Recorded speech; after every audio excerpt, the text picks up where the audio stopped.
say today we're going to talk about 90-degree turns. But I really want to talk about how these skills are perishable. Meaning, if you do not practice, you will lose it. I mean, just not riding for a couple of weeks, you can get back on your bike and it can feel very awkward and unfamiliar. I mean, I took some time off. I wasn't feeling well, so I hadn't been riding for a few weeks, and I jumped on my bike and it was rough. It took a little minute to get back into the swing of things and finding my friction zone, and because this skill is perishable. It will go away if you don't use it. You don't use it, you'll lose it. You have to practice. I mean, I dropped my bike about 3-4 times today. And I'm talking just drop here, drop there. And I kind of want to show that to people so they know it's okay to drop your bike. I mean, that's a part of learning. And my bike has drop guards built into it. That's one thing I like about the Victory Vision. It has these little guards built into the bike so the bike can actually lean over and you can drop the bike without it falling all the way over. And so, I mean, I dropped it a lot. But, you know, by the end of the day, I was back to my usual self to a degree. And I want to keep practicing to get back to where I am. You know, today is my first day really feeling really good after catching some kind of bug. But this is the same thing as my previous video about dragging the brake. So this video just doing 90-degree turns. Same thing, just dragging the brake. And if you drag that brake and stay in the friction zone, again, just like in the other video, those sharp turns, it get easier and easier.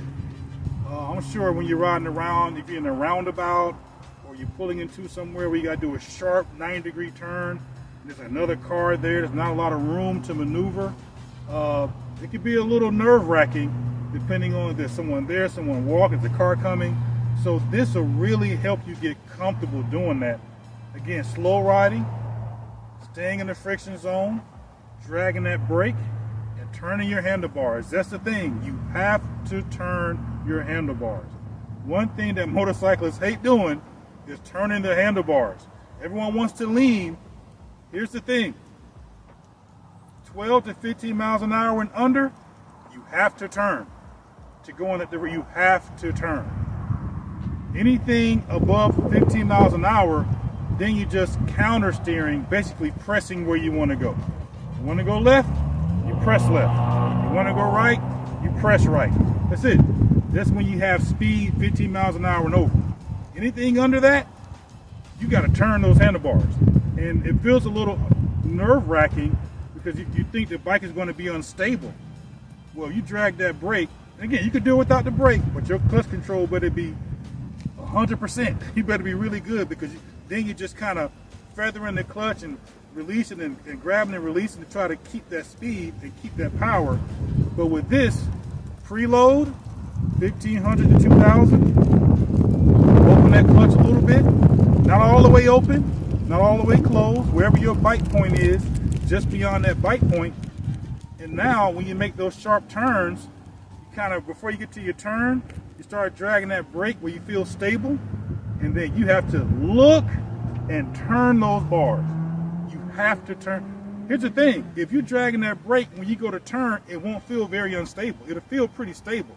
And if you really want to feel even more stable, you can kind of lean forward and to the opposite side of where you're turning, or even kind of adjust your seat just a tad to the right. So if you're turning left, you can sit a little bit on the right-hand side of the seat, just a little, and you turn those bars. Now when you look, it's going to feel good and feel stable as you make that turn. This is a short video. It's kind of like a part 2 of that slow riding video, but I also want to show you me falling. I mean, I was doing some U-turns and kind of didn't have my friction zone set correctly, so I lost power. Now I may look like I'm dropping on purpose, but I'm not, because once the bike starts to fall, and these bikes are so heavy, if you try to hold it up, it's going to pretty much be a losing battle. It's just going to fall over. So it's a couple times as it's starting to fall, I'm going 1-2 miles an hour, going slow.